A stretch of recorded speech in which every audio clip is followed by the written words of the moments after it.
সেইগুলো এমন ভাবে ধরলো যে রাজি না হয়ে পারলামই না। ও আচ্ছা, আমি তো খুব নাটক করে বেড়াচ্ছি, খুব আর কোথায় করছি যে না জানা ভাবছে না, বাবা তো আমাকে যেতেই দেয় না।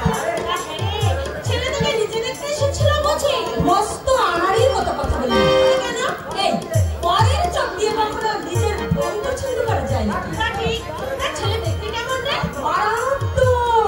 লোকের কটুর কথা বলে যারা মেয়েদের সঙ্গে ভাব জমায় সে জিনিস নাই। এই তোর দিকে বুঝি ঘন ঘন তাকাচ্ছিল?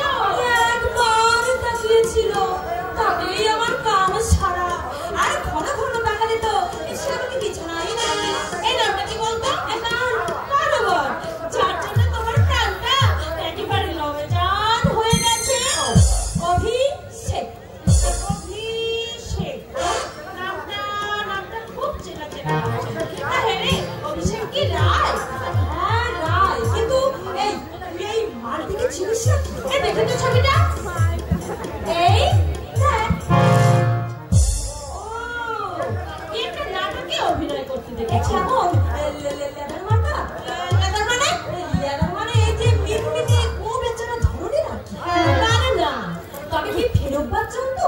ফেরতবাদ মানে এই যে ধর সাত ঘাটের জল খেয়ে যারা বলে আমি জল চিনি না, তাদেরই বলে ফেরতবাদ। না রে, সত্যি ভালো ছেলে। এই সত্যির উপর অত জোর দিস না। আজকালকার ছেলেরা সব বিল্লমঙ্গলের দ্বিতীয় সংস্করণ। ছাদে শুকোতে দেওয়া শাড়ি ধরে এই উপরে উঠে পড়ে। কথা জানিস বটে। এই তা আমার হবু বরের সঙ্গে তোর চিনাজানা হলো কি করে বলতো? এখনো হয়নি, তবে দেড়দিনের মধ্যেই হয়ে যাবে। ওদের নাটকে আমি অভিনয় করছি।